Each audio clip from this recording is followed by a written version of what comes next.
Good morning everyone! Ito na naman po si Kunyang nyo, mamalingki na naman guys. Araw-araw na lang ako naglalakad guys papuntang palingki.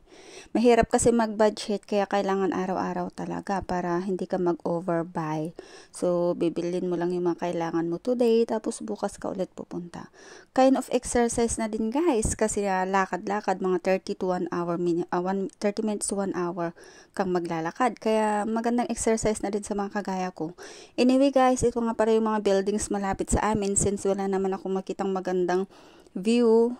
Kaya mga buildings na lang yung mga binidyo ko. Ayan guys, mga lumang buildings, mga buildings dito guys, matatagal na yung mga yan. May mga condo, may mga HDB, may mga shop houses, may mga shopping center. Yan yung mga buildings na malapit sa amin guys. Kaya yan yung mga binibidyo ko. O diba? Kahit ano na lang guys, since content creator tayo, kahit ano na lang bibidyoin natin. Pero syempre, dapat may kabuluhan din. Kahit nga walang kabuluhan, minsan kalukuhan na lang, pwede din. Anyway guys, ayan, yung amin dito guys, malapit kami dito sa amin. May mga shopping centers yan. Pero ewan ko ba yung ibang shopping centers dito, walang katao-tao. May mga restaurant, may mga hotels, at kung ano-ano pa guys. Ayan, magkakaiba-ibang building yan, magkakaiba din yung mga kulay, kaya magandang tignan guys.